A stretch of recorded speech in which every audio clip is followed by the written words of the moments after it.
Okay, so I'm in my bedroom because I had laid this out on the living room floor. And Miss Mystic, you gotta love her. I love her. She's so freaking cute. Decided that these were, toys for her to play with. So she scattered them all over.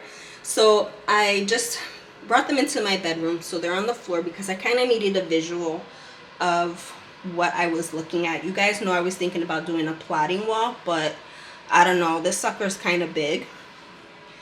And I just don't really feel like hanging anything up on the wall that's going to be that big. I thought about maybe getting like craft paper, but I don't know. What do you guys think? What do you guys suggest as far as a plotting wall, or what do you guys use? Comment down below. I have an index binder that I may just put all of these cards in just to store them. Everything that's in black is Diego. Everything that's written in blue is Vanessa. And then I have them color coded. Vanessa, Diego's in gray, Vanessa's in purple. I like to just do that. I don't know why it helps me. I'm a visual person. Everything that's in the magenta color is pivotal points that need to be captured in book one. So that's why that's there, and it's not specific to either Diego or Vanessa, but to the story as a whole. So this is what I'm working on. So the next thing that I'm gonna do is just start creating some notes. I'm gonna use this binder, this index binder that I got on Amazon. You gotta love Amazon. I used to carry this with me in my purse when I was working, and anytime that I had a moment to write, I would, take out one of these index cards with these notes and then just kind of like jot my memory as to what it was, and then I would write the scene. This also helped me when I was on the go, if I wanted to go to the library or if I wanted to go to like a coffee shop, just somewhere that I can just get out of the house, change the scenery to write. This was my go-to. I mentioned that I was considering doing a plotting wall, but I think I'm gonna strike that. I don't think I want to do the plotting wall because I had one back in Connecticut and I literally just kind of went blind to it. It was just there and I wouldn't pay attention to it because I had this method. And then I also had the index box that was sitting on my desk. So I would just kind of refer to both of them.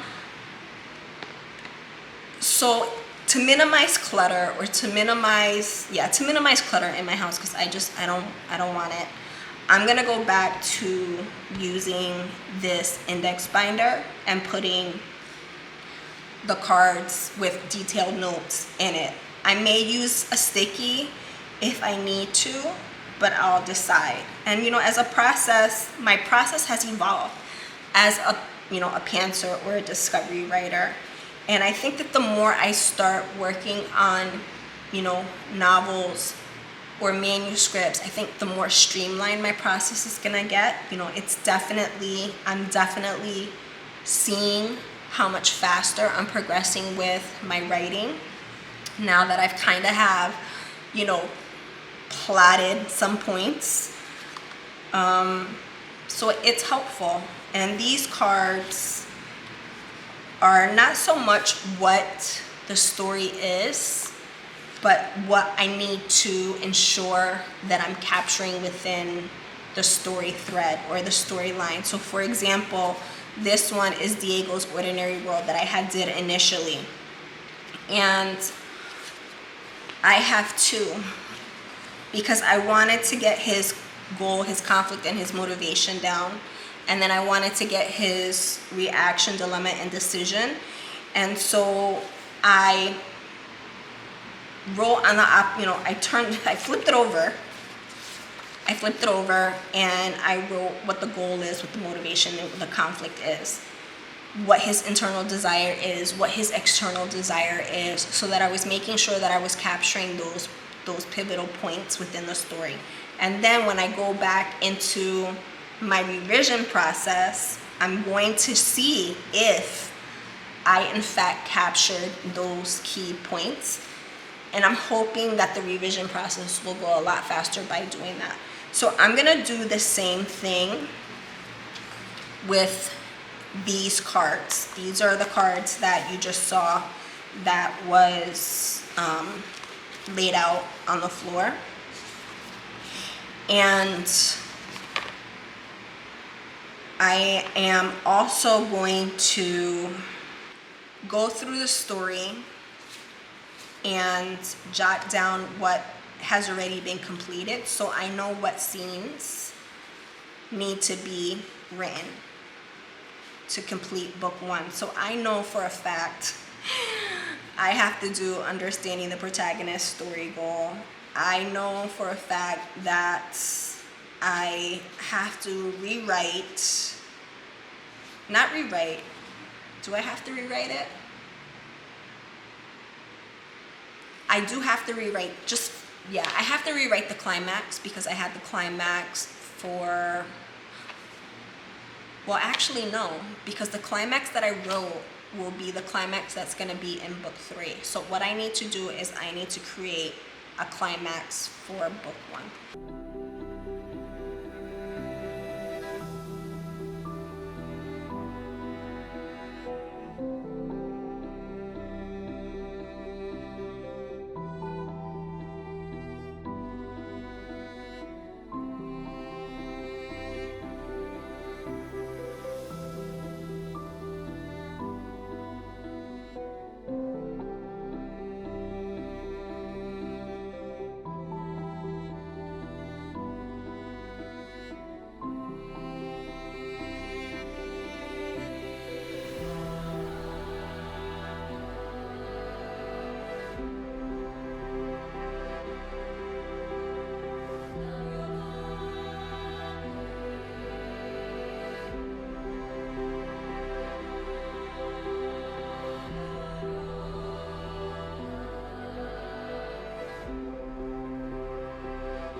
So I spent the last few days outlining the series, and in doing so, I realized that I was missing pieces of the entire story, which makes sense given that I've been working on this manuscript as a standalone.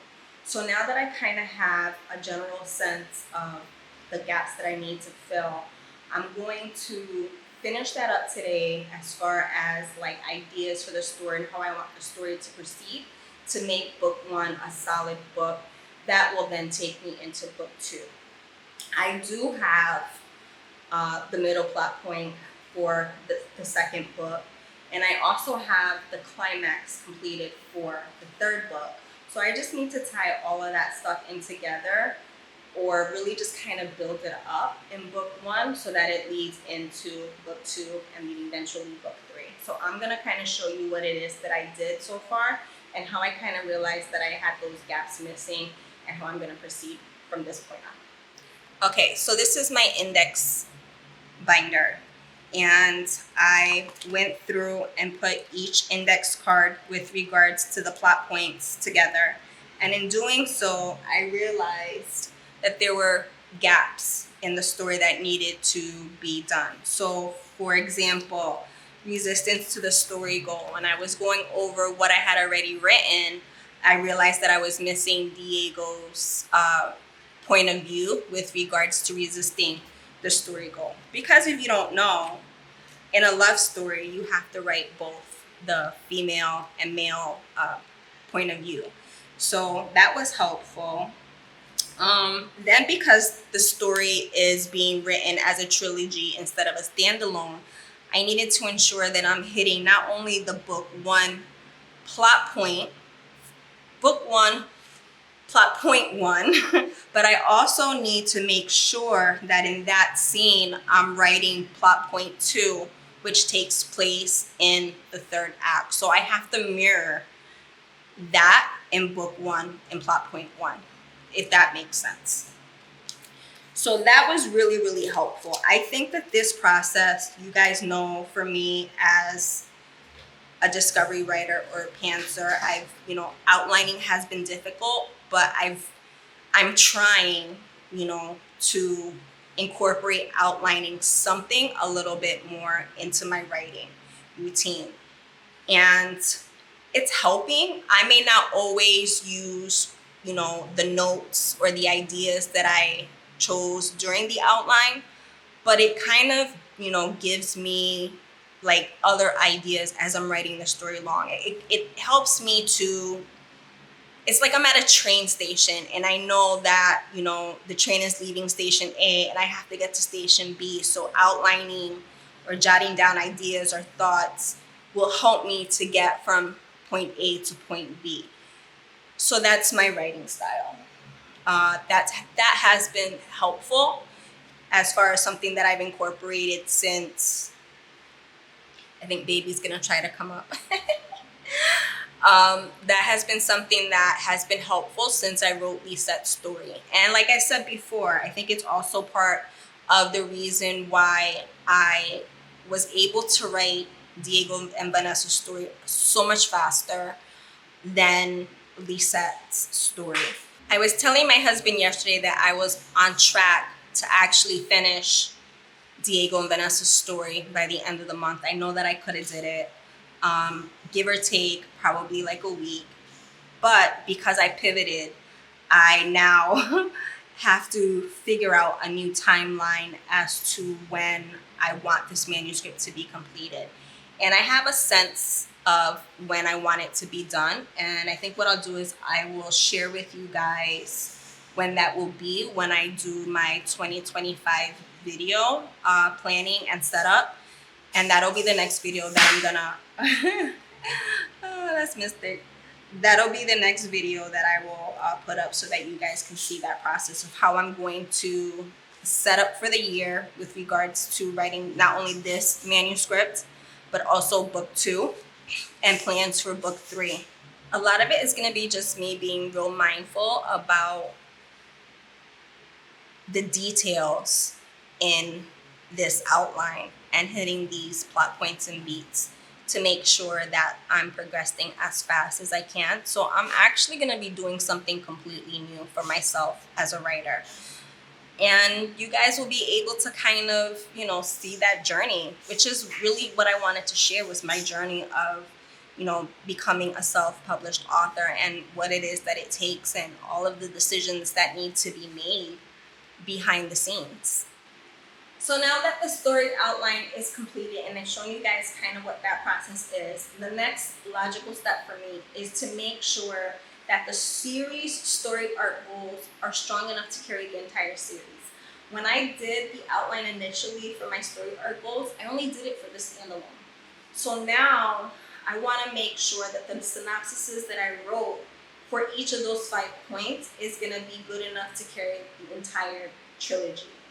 Once I'm finished with that, the next thing I'm going to do is I'm going to look at scenes that mirror each other. So for example, in book 1, plot point 2, which you guys know plot point 2 is usually referred to as the Dark Night of the Soul, I need to make sure that that particular plot mirrors that of book 3's plot point 1. So there are other areas that mirror within the trilogy, so I'll be working on after that. And then once I'm finished with all of that, we're gonna get back to writing. But before we get to writing and making sure that the story arc goals are the way they need to be, we're gonna hit the gym and get a little workout.